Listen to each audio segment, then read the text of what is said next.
Okay, here we go. We're going to do a little bit of hardware look today. So we're going to look at a thing that is a Revo Pop or Revo Point Pop Scanner. This is the original one. So they do have several versions of this. In fact, maybe they're still running a Kickstarter for their most recent version, the Mini, I think it's called. And I bought this, I think last year, maybe a year before, relatively recently. It is pretty good. You know, it depends on what you want out of it, I guess, is if it's good or not. And let's look at its web page and kind of see. Here it is, the Pop 3D scanner. This is what it looks like. It will, once I move the screen, I'll show you the one that I have. It looks just like that, pretty much. Yep. It is portable, sort of. Like, it's definitely handheld. You can move it. It's not a big thing that you can't move around. You do have to connect it somehow to a device that's going to actually record all of your scan data. So I use a laptop with that. Supposedly you can use a phone. I don't think the phone that I have is going to work with it, but maybe a newer phone might actually do that. Mine, I'm pretty sure, is not going to be anywhere near powerful enough to deal with the data that it's going to generate. But I think they have a video maybe of someone using a phone. Actually, all of these pictures, they're using a laptop. I'm going to use the desktop today so that you can see what it's seeing also. It might be a little bit slow because I've got, a whole bunch of stuff going on at once. So it may not perform as quite as quickly as it could if it was kind of on its own. Here's some examples of scans that it has done. So you can kind of get an idea of the detail. Here they're using a phone. So you can see that they've got it connected to a phone, and the phone itself is collecting the data. There's another picture of working with the phone.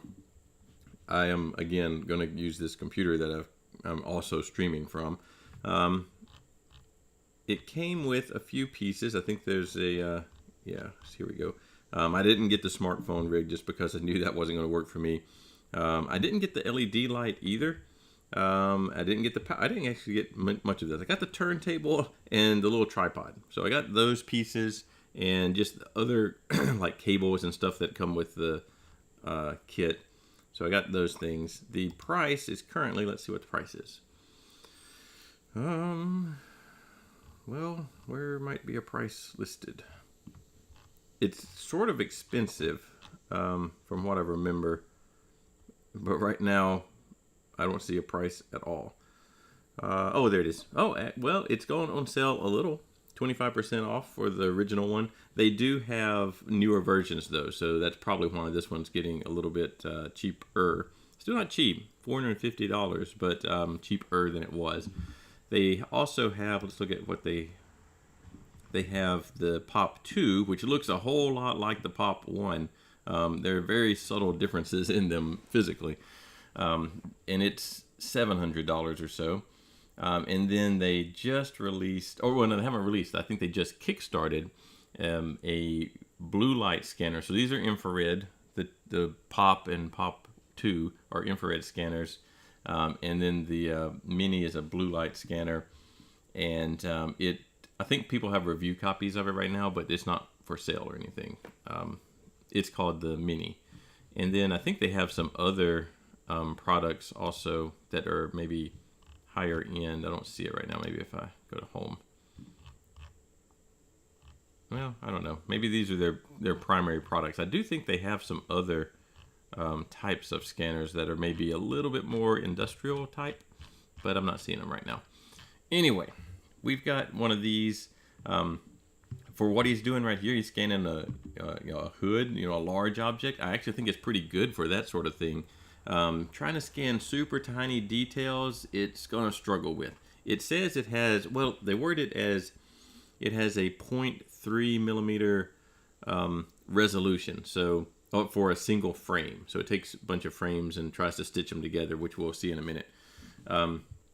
But it, does it actually get down to 0.3 millimeters? Maybe, I don't know. The Pop 2, I think, has a resolution maybe around 0.1 millimeters, 0.15 millimeters, something like that. And the Mini might be even smaller than that. I don't know it at all. I don't have one of those. But let's just see how it works. So I've got these little vases. We're in a weird view so that you can kind of see what's going on. This is a scanner up here. It's kind of out of focus. This is a little turntable. It's a little electric turntable that will rotate the object that you want to scan. You can either do that, or you can just move the scanner around, manually if you want to. For objects that are more or less cylindrical, then it makes sense to just put them on the turntable. I'm going to have to turn off the overhead camera, the one that we're looking at right now, because the Revo Point does need a USB 3, and currently the most accessible USB 3 I have is also running that camera, so it'll have to go down while we scan. But most of what you'll see will look like this. You won't see anything other than the turntable's turning, and that's what you'll see. So what we'll actually be looking at is the screen, the interface on the computer. So we'll look at that instead, because I'm going to have to turn off this camera. But while we have this camera on, let's look. I did print out some new material here, so let's see what they look like. I'll turn that off. It doesn't need to be spinning around right now.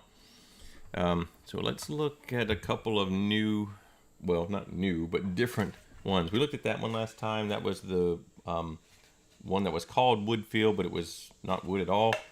There was the thermochromatic one. I've noticed that maybe it's just hot out here in general, but it doesn't get back to its darker color. So it kind of stays this lighter color. It will go even lighter. You kind of see as I'm holding it, it's already going lighter. But it hasn't gotten back to its darker color. It kind of does. I haven't tried like cooling it or something. Maybe it's just warm out here. We looked at this one with the ability to, I wonder if we can get that less contrasty or more contrasty. Yeah, kind of. With its ability to sort of melt with IPA. This is actually the worst print of all of the ones that I've done as far as quality. But this one does specifically say that it is very hygroscopic, so it's going to absorb moisture. And I did try to bake out some of that. I probably need, that's probably something I need to try and investigate, is are there some good, like really good home use dryers? Or is it just better to get a big bucket of desiccant and, whoops, pull the water out with the desiccant? That might be the better way to do that. So we'll come back to that later. These are new ones, I think. I don't think you've seen these. So this one is, I really like this one. It is a cork filled PLA. It's nice and strong. It's not as lightweight as this one that was supposed to be. This is kind of one of the expanding ones, so this one is a lightweight thing. This one is quite a bit heavier. But the surface finish is really nice. It kind of, I could, be convinced that, yeah, it looks like wood from a distance anyway. It kind of looks woodish. It's got a little bit of the texture you might expect with wood. You probably can't really see on the camera very well because it's it's just going to be hard to pick up. But it does have some almost grain type, I guess that's maybe the cork in there. But I like that one. That one came out really good. It does print a little bit hotter, and it tells you to over extrude a little bit, which I did. I did all that stuff, and it actually came out really nice. And these two together look really good color-wise. They're not from the same. This is Color Fab. The other one was Polymaker, I think. Let's put that over there. I did go ahead and switch out to the hardened nozzle so we could do the glitter one. So that was this one. This is a transition filament that goes from green to red. I only printed the green end of it, so it's all green. But just this one, I do think you would need the hardened nozzle. It says that, hardened nozzle advised, but just feeling of the filament, it feels very gritty and like sandpaper almost. So I would think that this would probably run through a brass nozzle pretty fast. Also, I'm printing these on a 0.6 millimeter nozzle. Well, that's the nozzle that I've had on that machine. Plus, a lot of the times when you're printing the field polymers, so glitter feel, wood feel, whatever feel, the larger nozzle will reduce the amount of times you're going to get clogs, because this has, physical chips of glitter in it that, get one that's just a little bit too big and it lodges with another one in the nozzle, you could have a clog pretty easily. So the little bit larger nozzle does help with these field type of filaments. But it came out nice. The print is really nice, and it looks cool with the glitter. So that's this one from Hello 3D. Then I did, I think this one next. So I had another. I went and grabbed some other printer. This one I really like also. It's a nice strong part. The thing with the glitter and all these fields that show through is they really hide the layer lines. These have really thick layer lines. I think I'm printing these at either, there might be 0.4 millimeter layer heights, or there might be 0.3 or 0.4. And you can't, you can see if you check for them, but on first glance you don't see them. This is the Shining PLA from Capricorn. This is the company that makes the Capricorn tubing for your Bowden tube. It prints all of these. Actually, I printed off the exact same profile. The only thing I changed was that one I had to increase the flow and temperature. I just used the same G code and changed the flow rate and temperature on the printer screen. But I like that one. Came out good. Then I printed this one. This one might be my favorite one. This is eSun PLA ST. I'm not sure what the ST stands for, but what they say about it, first of all, it does print a little hotter. What they say about it is that it, whatever the ST is, it doesn't really tell me. Maybe I could go look and find what the ST is, but it is stronger. I don't think ST means strong, and here's probably whatever additive they've put in. But it has high impact resistance, high elongation at break. That did make me think, the bases are nice for just kind of what does the filament look like when it's printed, but I probably should start printing some test specimen and let's go and break these things and see if they actually are stronger. What are their material properties? We probably should do that. Maybe one day when I go to school, we can do, maybe I don't know. We'll figure out how to actually test these. But I do like this one. You can actually feel it and tell that it is a stronger product than the other filaments. I've never used their ST stuff before, but this is from eSun, and it's a really nice print. It came out really well, and you can just tell by holding it that it is a stronger material than these others. So I like that one. And then, just as a separate thing, I printed this. This one's not quite a fair comparison because it's on a different printer. This one has a 0.4 millimeter nozzle on it currently. So it's going to have, and I printed these at, I believe, 0.3 millimeter layer heights, maybe 0.28. So it does have a little bit thinner layers than these others, but this is carbon fiber nylon. So you would have a hard time printing that on your Ender 3 just because the temperatures you need to print nylon are probably going to be a little too high for what your Bowden tube inside the hot end is going to be able to stand for long. So this one's, I just wanted to print it just to see, this nylon is, a very strong, a very tough material. So it's more elastic, but it's very, you can actually see it's pretty flexible there. But this one does have carbon fiber in it. This was from, what printer was this? This was the Kitty printer, QIDI. I'm not sure if that's how you pronounce it or not, but I'll show you what printer it is. Let's see. This one right here. This printer, the X Carbon Fiber Pro. So it's an enclosed printer. Well, enclosed but not a heated chamber, but it is enclosed. It's a good bit more expensive. That's it right there. $1,800. If you are interested in like production stuff, so you don't want to go buy a I don't know, a 50, 70, $100,000 printer to produce parts, but you want parts that are pretty durable. Like you can print PEEK, and could it print PEEK? It might not can print PEEK, but it can print nylons and all that. It's made to print nylons. This particular one, it's cycling through a lot of their other printers here. There's a dual extruder one. These are probably some of the better printers that I've run across at this price point for printing nice product-worthy type prints. So this is the kind of the example of what it would look like off of one of those printers. I do think they're pretty good printers. Their software is getting better. The first time I used their software was pretty bad. It was very laggy. And it just wasn't fun at all to use, but they just updated it. I downloaded the update to their software, and it is significantly better. The printers are wireless already, so you can communicate with them over Ethernet or Wi-Fi. I think the Carbon Fiber Pro may only work with Ethernet, but so I guess that is not wireless, but it is. You don't have to manually go bring the SD card. You can, but you don't have to. It has a little bit of filtering in the chamber so that it doesn't smell much at all, even printing some of the more obnoxious smelling printing materials. So that's a good printer at that price point if you're trying to get to something where you want to make these things and go use them. They're not just going to sit on a shelf somewhere. They're not just a demo.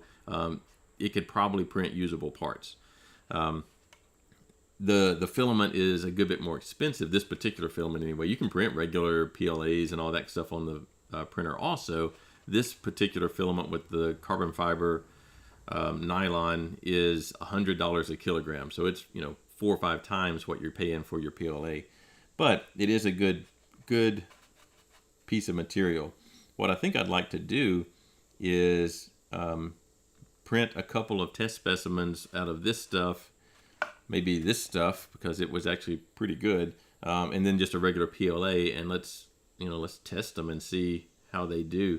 We'll look at that later, but because I'm not going to be able to do that today. But we'll try and make fair comparisons, because one problem with this one compared to this one is you can even tell this one with the 0.6 millimeter nozzle is making much thicker walls than this one is with the 0.4 millimeter nozzle. You can probably even see the thickness in the walls between the two of them, and so we have to get it a fair comparison.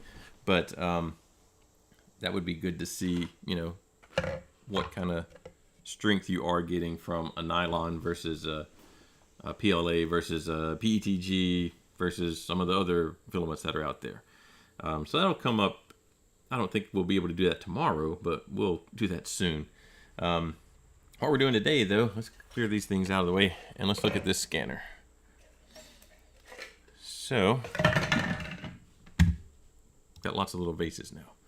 I'm just going to set the scanner kind of up here. I'm going to put the turntable over here, and we'll put one of our little vases, and that's what we'll scan. So the turntable will be spinning around, and we won't be able to watch any of that. Like I said, I've got to unplug the camera in order to plug in the scanner. So it looks like it's still there, but it's actually just the last screen it saw. So let's go over to the computer screen, and let's open up our Revo. So there's 2 pieces of software here. Revo Scan, which is the part that you scan the actual object with, and Revo Studio, where you can kind of edit your scans. So maybe you do a bunch of different scans from different angles, and you want to align all those together or whatever. There's some tools that you can use that Revo has that kind of help with assembling all your scans into something solid and usable. But first, let's go to the scan software. Oh, and we'll have to make. All right, well, let's look at this new user guide once they. Well, it's kind of blank. So there's their 3 main scanners: the Pop, which is the one we're dealing with, Pop 2, and the Mini. So it's just kind of showing the recommended scan volume here. You can kind of see the Pop is the larger scan volume. So it's really meant for scanning larger areas. What we're scanning here today will scan, but it's not the intended use. You know, we're probably thinking, I'm going to go out and scan some feature on an automobile so that I can interface some part I want to design or whatever. Not a little 4-inch tall vase, but we're going to do the 4-inch tall vase because I'm limited here in being able to show you what I'm doing. I'm limited by I'm tethered to the computer, so we can't go very far. They do make a note that there's different objects are going to require different levels of experience. You know, it is a learning curve. It does take some figuring out why it's not doing what you want it to do and how am I going to mitigate that. Transparent objects don't scan very well. Fluffy things or stuff that flops around, you know, it doesn't have a rigid geometry, they're not going to do well. Shiny things are not going to do well. The fluffy stuff, there's not a whole lot you can do about that other than try to keep it as stationary as possible. Maybe not even put it on the turntable and move the scanner around that. The transparent and shiny, and they should include dark colored objects in here too. You can coat them with something. So there's several different scanning coats. I don't see where I've got it right now. I have to look it up. I'm not going to need it today, but I have just golf ball strike. You know, like when you spray your club head with this powder, then you hit the golf ball and you can see where exactly you hit. That stuff will work pretty well. But they make some special scanning powder that's kind of like the same thing. It may be exactly the same thing, but you spray it on and then it dissipates over 10 minutes or whatever. Or maybe longer than that, but after a while it just disappears, evaporates, I guess. So you can spray those, you can powder them, you know, actually there's kind of a spray coating this object, and that will help with transparent things, shiny things, or really dark things, because you'll actually be scanning the powder that's on top of the surface, not the transparent glass it can't see. Has some links for tutorials and stuff like that. Customer service numbers, and yes, it does get better as you go. So here's the software. Oh, let's get hopefully I can get all this on the screen at once. There's a lot on the screen. Let's see how much of it we can get. We don't need that top part there. All right, so this is kind of where you start at. You've got a little preview window over here of what it's got two camera, or I don't know, there's at least two cameras on the scanner. One that's picking up color like RGB, and one that's picking up the depth information, so the infrared stuff. So this top one is the color camera, so you could go in and scan the thing and get color information from it too. So if you had a reason, maybe you want to scan this not to print it, but to put it in a digital model, and you want the color information also. So it'll grab that if you want it. I'm not going to need that in this case, so I'm not going to try to grab the color information. But you can look at the camera, and you can see how the little rectangle here is not really centered. So you just kind of get it centered. Now it's got a lot of stuff in the background back here, so you do want to make sure that it's not trying to scan any of the background stuff. So you can see in our preview window the little blue vase rotating around that it's not really picking up any background, so I don't have to worry about it. But they do give you this. They do give you a little sheet, so you can kind of see the black sheet back there. So if you need to isolate some object, this scanner by default does not scan black because the infrared is going to be absorbed by the black color. So it doesn't see black very well at all. And so you can cover up things. It doesn't have to be this particular sheet. There's nothing special about it. It's really thin, but there's no special features other than its color that will kind of black out the background if you want to isolate the thing that you're trying to actually scan. Also, you'll notice the turntable is black. It does have these white dots on it, The dots are markers, which they also give you. I don't know if I brought any markers. They're just stickers. Here's some. So you can actually add markers to objects if you need them. And it will, you can tell the scanner to look for features. So like look for geometry. That's kind of why I picked one of these, is because it sees me now. You can tell that there is a lot of unique geometry on this vase, and it's looking for those features to try and align the new information it's getting. The other thing that it can do is it can look for markers. So you can stick these little markers everywhere, and it can look for those as a way to grab information and locate where it's supposed to be. So this bottom one, this is the depth camera, and you can kind of go in there and try to change. This is basically changing the gamma so that you're picking up the parts that you actually want. Notice as I get brighter and brighter, now I'm actually getting one of the reflections over here from the screen, which I don't want. If those are in the scan, it's not going to know what to do with them. This is moving, that's not, and it's going to get really confused. So that's probably a little too bright. We need to drop it down to where it can't see those. And maybe we don't even need this probably. It seemed like it was fine without anything back there because it was far enough away that it was just ignoring it. Every now and then you see something pop up, like over there is a little something that's picking up. So we might have to turn the brightness down or the gamma down a little bit more, trying to isolate just what we want. It's not actually scanning right now. This is all the preview. It says we're at a good distance, so maybe if we get a little bit closer, there we go, excellent distance. We are getting a little bit of something it sees in the background back there, which we don't need. So in this case, I can just remove the background, get all these things out of the way so it doesn't accidentally track them.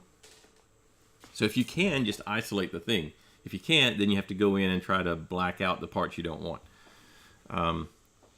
But on the turntable, you kind of need the thing isolated. If you're doing handheld, you're actually holding the camera, then it doesn't lose tracking as much because everything is changing in position as you move the camera, so it's not as big of a deal. But if you're doing the turntable, you kind of want the object isolated. All right, so we go to New Scan. Let's put it in our, I don't know where that folder ends up, so let's put it in our scans folder. I've already done a couple. Let's do this test 3, I guess. Oh, wait. I just want this. That. I'm just setting what folder it in. This one will do, I think I already have. There we go. Actually, I may have done a third one already. Let's do 4. So here are some of the options. I've on feature mode, but there's the marker mode. It will attempt to do a dark colored object. This one's not, so I don't need to click that. Can do what scale, are you something the size of a face, a head, a body. We don't need to do any of those because those are, we don't need that. We just need going to track features. Do we want the color data? No, we don't need that. So we'll just do no color. Okay. Now, one thing it does when you start a new scan, it undoes your changes you made over here when you were setting it up. So you do have to go back and set them the way that you had them. So I'm going to go back and change the gamma on that depth camera or whatever this is. I assume it's gamma, but maybe it's just brightness. We're going to go ahead and move that up to 2. Look at our scan a little bit. It looks generally good. It is seeing some markers every now and then, so that's okay. Even though we're not using the marker registration to scan, it's still okay that it sees them. So then we'll start the scan. And it gives us a little countdown, and then the green is data that it's actually collecting currently. It does about 8 frames per second, maybe a little bit more. 10 might be where it maxes out. I don't know, 8 to 10 frames. You can see I've got already 90, 100 frames of data. So it looks like we've made a complete revolution. So we can pause that scan, and then you won't be able to see what I'm doing because it's on the actual model, but I'm laying it down flat over here. Actually, you can see it's up in, you can see in the RGB camera. So I'm laying it down flat, trying to get it kind of centered up here. And I'm going to see if I can automatically capture this new perspective of the thing. So we're going to rescan. So it's already got some data scanned, and now it's lost tracking, but now it's figured out, oh, wait, you just turned it, and it reoriented everything, and it's doing a new scan. So you can also do this manually, like take the one scan, save it, reorient your thing, do another scan, save that data, and that's probably a little bit more reliable in the long run, but this is working fine. At least it's working fine right now. So it looks like it's got the bottom on there is mainly what I was trying to grab. And I think we've probably made an entire revolution. So at this point we could do another one, or we can just stop. And fuse the point cloud immediately. I'm going to try that, although a lot of times that works better in the studio software instead of the scan software, but we're going to see what it does. So you can see a little progress bar down at the bottom. The more data you have, the longer this will take. And we're at 37%, so it'll take a minute or two. I'm going to turn the little turntable off. Put our little object back up there. So it looks like it's a solid piece, but it's actually, I don't know if I can zoom it. Yeah, there you go. It's actually just a bunch of little dots. So it's not something we can print currently because it's just all these little dots. All right, so it has fused it, still dots, but now the two different orientations have been kind of put together, locked together. And it looks like it did a decent job of lining them up. I do think, look, it kind of down, well, you can't really tell, but down in there, it might have kind of got some errors. That's probably also the side that was on the bottom when I laid it down flat, and it just never picked those up. They're kind of undercut. But at this point, what I would want to do is, there is a triangulate, so turn it into a mesh. Every time I've done that, I haven't tried it on this particular piece of the firmware, or not firmware, software, but every time I tried it in this software, it would crash. And so I'm not going to try it now. I am going to export and do it in the studio software. So let's see, let's put that in our scans, and this will be test for export. Save that. Okay, now we can close this guy. Actually, let's just minimize it, keep it handy if we want to use it later. And then let's open our studio software. It's over here.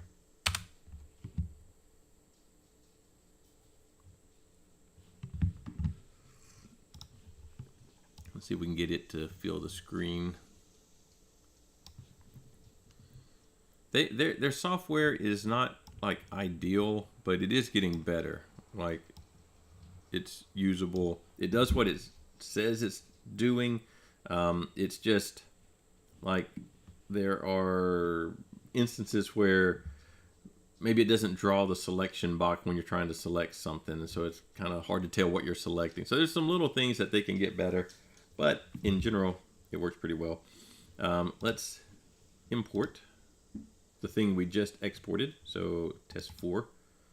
So there's this. It's all dots, just little points. It's called a point cloud. And I think probably what I want to do first is let's go ahead and mesh the thing. Actually, let's smooth the point cloud well, it doesn't look bad. Let's simplify it in case there's any like overlapping dots or whatever, so that we don't have too many dots in there. We'll do the overlap detection. So there's some dots that overlap. We'll delete the ones that are redundant. We could clip. So if there was part of it we just needed to cut out of there, like it scanned something in the background we don't want, we could clip that off. This is just our deal, so we don't need to do that. Let's go to meshing. So I will fill holes because, you know, there's some holes, looks like there's holes down here at the bottom. It's also going to fill the top up here because it's going to think that's a hole. So we will get it filled in there, but that's okay. So it is now taking all of the points, all the little individual points in the point cloud, and creating a triangulated mesh so that it's a solid, or it can be a solid surface. And this will take a minute or two for it to do. I'm not sure exactly, I didn't time it the last time I did this.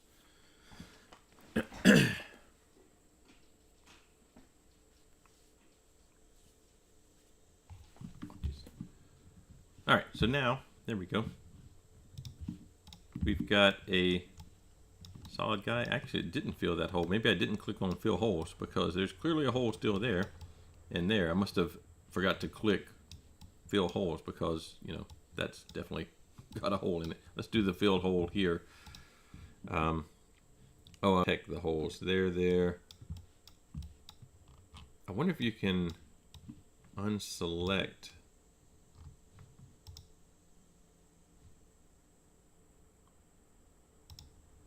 I don't think so. We'll just fill them in.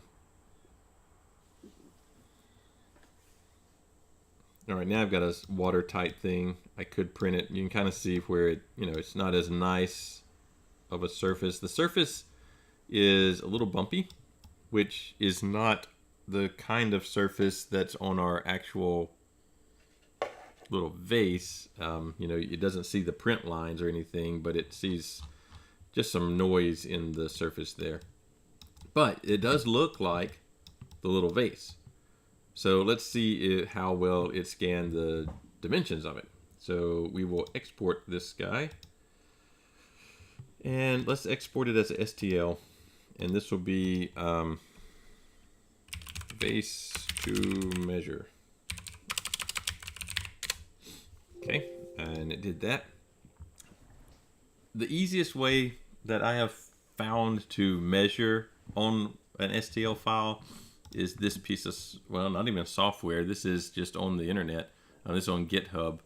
So there's the address for it up there at the top. I'll put that in the chat just because it might be hard to read.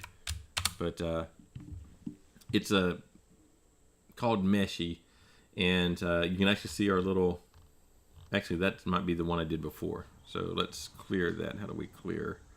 Delete. There we go. Let's import our new guy just in case they're slightly different. All right, there's the one that we just did. So let's get it kind of oriented flat. Nope, that's not flat. There's probably, I don't know if there is a align flat button in here or not. There might be. So there's our little model, and it has a measure option in here, so I can measure, you know, a length or angle, circles, cross section, all this kind of stuff. So but I can just pick two different points. So let's find one of these triangles. Well, this one right here, this was pretty, stands out a lot. So let's see if we can just measure from that point to that point. All right, so it says the length is 31.69. These units are millimeters, 31.69. So now I need to find that on here.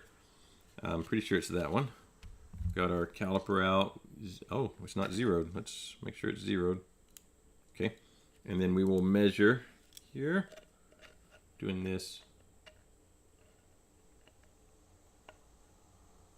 More or less that. I've got kind of, you know, large dots on the screen here, so I don't know exactly where I'm measuring, but something like that. I got 31.58, and it says it's 31.7. That's pretty close. So that's actually within the 0.3 millimeter resolution that they said was to be expected. So that actually sounds good. I could live with 0.3 millimeters off. Now, as the objects get larger, does that error also scale? A lot of errors scale with the size, right? So it's like 0.3 millimeters per meter or something like that. I don't know what that is for this scanner because this is only 32 millimeters across here. So it might be that error does scale as you get larger and larger objects, and it's having this one. Basically, it takes one field of view, moves a little object inside that field of view, but nothing else is changing. I could imagine where if you're moving the camera around, it could easily have a lot of error stack up, where one frame you physically move the camera to another one, and it's having to track where it's going just by the information, the depth information it's receiving. It probably does have a good bit more error stack up whenever you're physically moving the camera versus the camera's stationary and it has one field of view and nothing moves other than the little object rotating on the turntable. It probably does a much better job of resolving the dimensions. I'll have to get my laptop and go out and scan something much larger to see how it works with trying to keep something stationary. I don't know if there's I might be able to, I don't know, maybe we can scan the top of this desk or something in handheld mode. We could try that and see. I don't have a good way to measure it. Back there, I guess I could get something. But that's kind of what you're going to get here. You get something that looks like the object. The texture is different, obviously. Texture is different. But it's probably a good starting point if I want to build something off of this. Maybe not a great thing if I want to copy this. Like if I want to copy this vase, and I print this version, it's not going to be the same as the one that I scanned. But let's go back. Have what time? Yeah, we got more time. Let's go back and try some other scans. So let's try. Let me find something that's got more detail.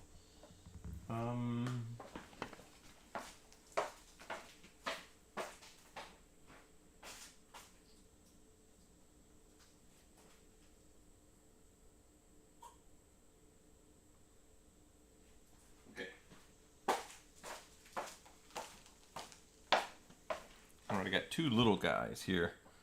This one is very tiny, so let's actually lower a little bit and see if we can really get there on him. Plus he's gray, so that may give might give us a problem. You can kind of see something, it sees a few dots, but let's do a new scan. I don't know why it won't save the place that I want to save these things. It keeps going back to its own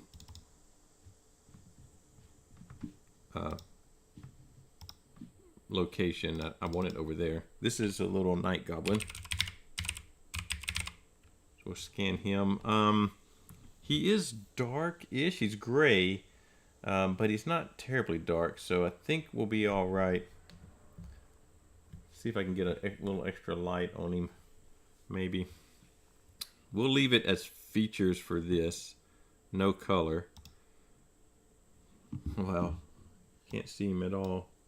Oh, wait, he's starting to show up in there. But I've got some background stuff. I may have to get the black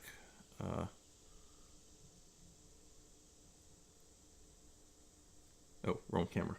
I was wondering why it wouldn't move. All right, let's get our little black sheet out and try. Oh, let's just move this stuff. That got rid of everything.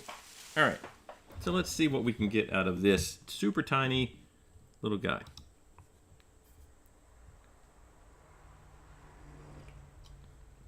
He doesn't see enough.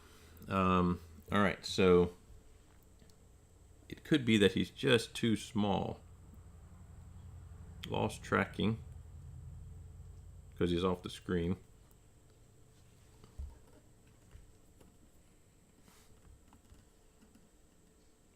Let's try and get him closer in there.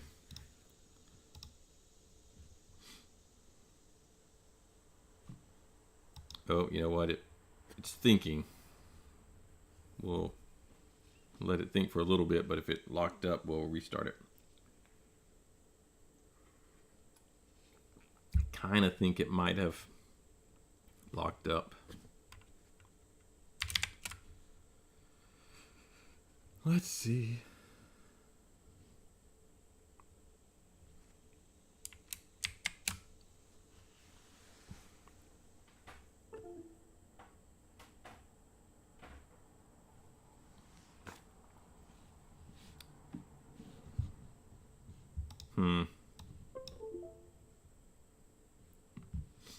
It won't. Let's close it. I don't think it's going to come back. All right. Get rid of those. Let's close this. Let's, you know, probably have a lot going on there, and it's struggling to detect this little tiny thing. So we'll start over. We don't need the new user guide. Let's get that back on the screen. Okay. New scan. It's still looking pretty small, so I don't know. I'll just let it scan it wherever it's going to scan it. Yeah, it just does not see a lot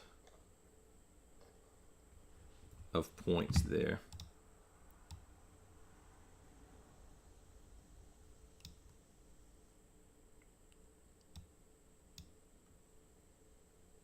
Don't know. Let's see what it does.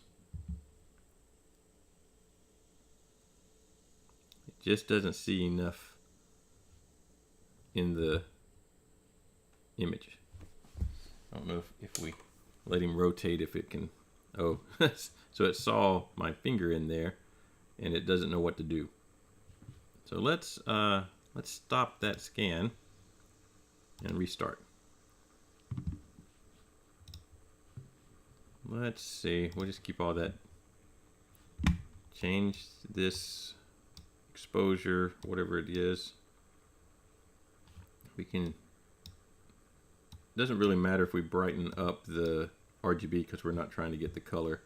You know, it can see it in there. Let's give it a shot. Maybe if it's rotating, it'll constantly get new point clouds that it can deal with. But I don't know. It sees something. There we got a few. Be the limit of what it can do is it's just too small. You know, it's every now and then, whenever it's basically facing backwards or forwards, it can detect enough points, but it in between, when it's sideways, it just can't figure out what's going on in there. We can, well, you know, the longer it goes, it does occasionally grab enough points to put them together, but there's just not much going on the side there. I wonder if I can substitute some extra light in here. This is UV light though, and that's probably not useful for it.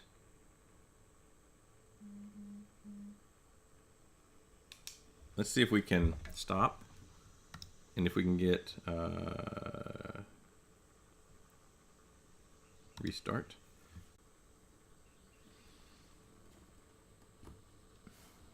And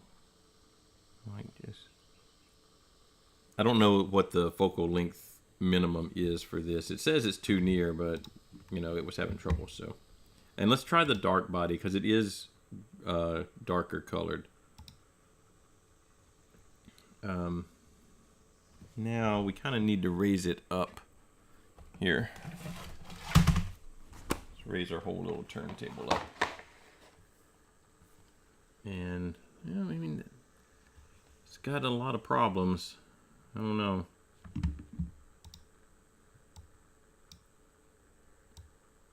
seeing too many of the extraneous things in there and not the thing we wanted to see. It sees a lot of the markers. I think this might be the limit of how small the object can be, so we'll have to get a bigger object. All right, so restart that. Let's get something bigger. I did get this one, but I think it's going to have worse time with this. But let's give it a try. New scan. Let's go back to features. Scan this little guy. Get it kind of centered. Actually, that's looking decent. See what it can get on this. So it is picking it up. You can probably tell that it's not getting a lot of the actual details from it, but it's getting the general shape. So that's kind of good.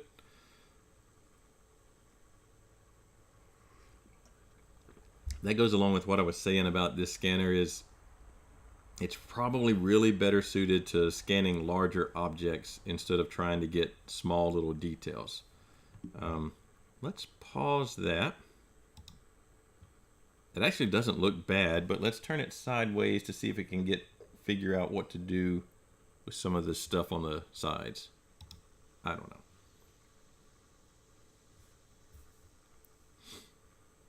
It'll definitely lose tracking. I'm just wondering if it can regain tracking once it... There it goes. Oh, did it? I think it regained tracking, but it's off. Yeah. I don't know if it'll correct it or not. Did not. So let's pause, undo undo a bunch of those. That one's okay, that one's okay. That one's not. So we'll undo that. Why don't we can show this off, I think, and then we'll be out of time. So we'll stop this one and we will complete it.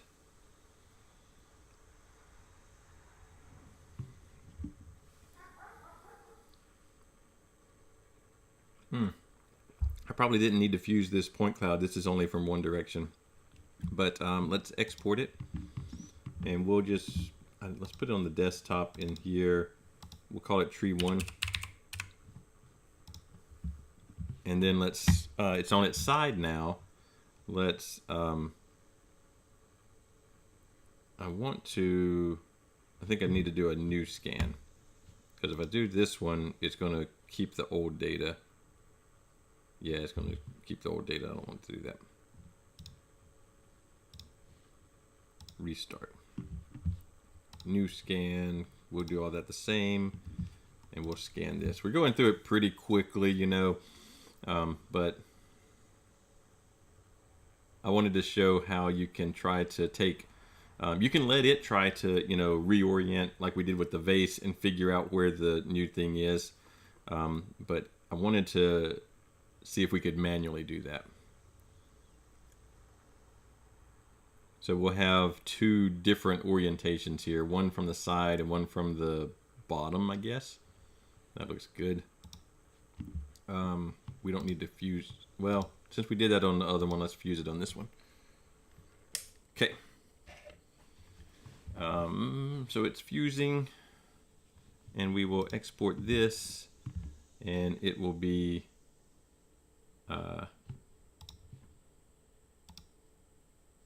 tree 2. All right, now let's go over to the studio and see if we can actually get them to align. Let's see. It doesn't remember, you know, the last Windows setting that you used, so I have to redo it every time. So I wonder if I can do, I haven't tried dragging and dropping. Let's see if we can just drag and drop files into here. I don't know if I can or not.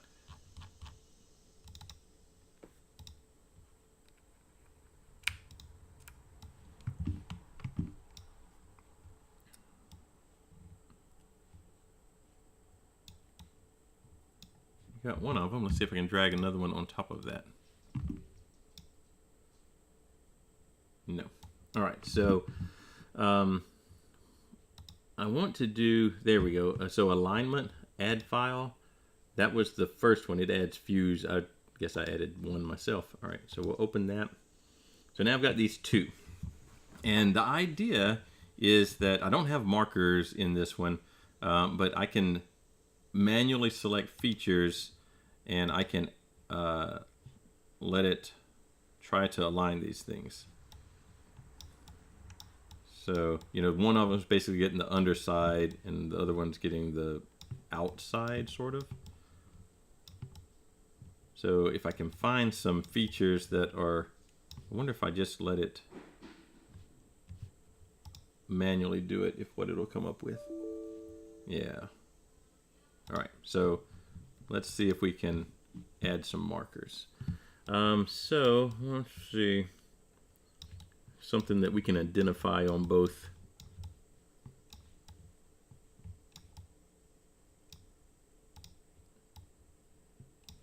Looks like that point's the same.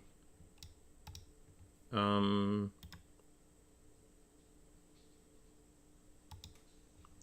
point and that point look the same. Let's see. Whoops. Maybe. Can we find, maybe, I don't know how close we have to be. There and there. And then let's put, oh, there's not much of that piece left. Let's see if we can find a third one somewhere. It's kind of hard to tell what's, oh, and rotating this thing, it's not the type of rotation that I deal with in any other software. Let's go with those two. Oh no, I have to do three. All right. I think that point and that point are pretty close. Let's see if we can figure it out. You know, it did a pretty good job.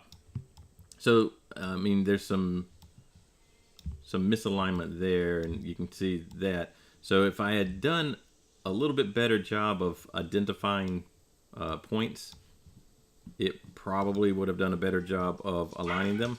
But we got something there.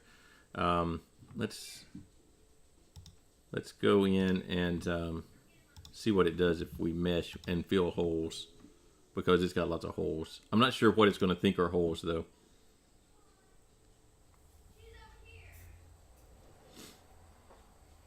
But the things you can tell already are that here was what we were scanning, this little guy, and so there were all sorts of little ridges and details in there that are not totally visible, although look at that.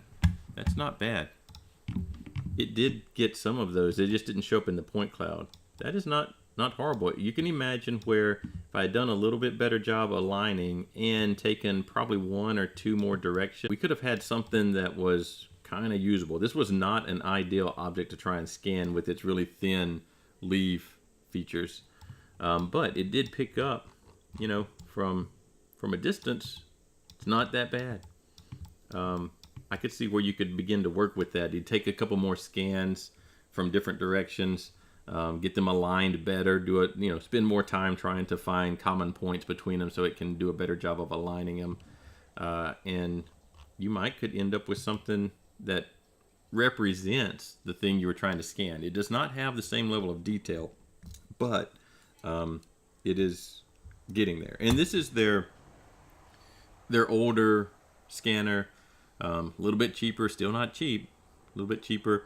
But if you're thinking about scanning things, then this style scanner is probably the entry point. So it's probably the entry point. Now, the next time we're going to do you don't need any hardware. You just take a bunch of pictures. We're going to do that next time. And that can actually work better, but the processing time is way longer. So we'll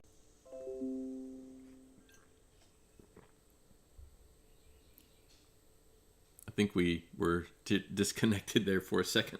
All right, so all I was saying is that there are some things you might already have. If you have the newer phones and iPads, you might already have a LiDAR scanner that doesn't give you quite this level of detail, but if you're trying to do bigger objects just to get a shape, they can probably do pretty well.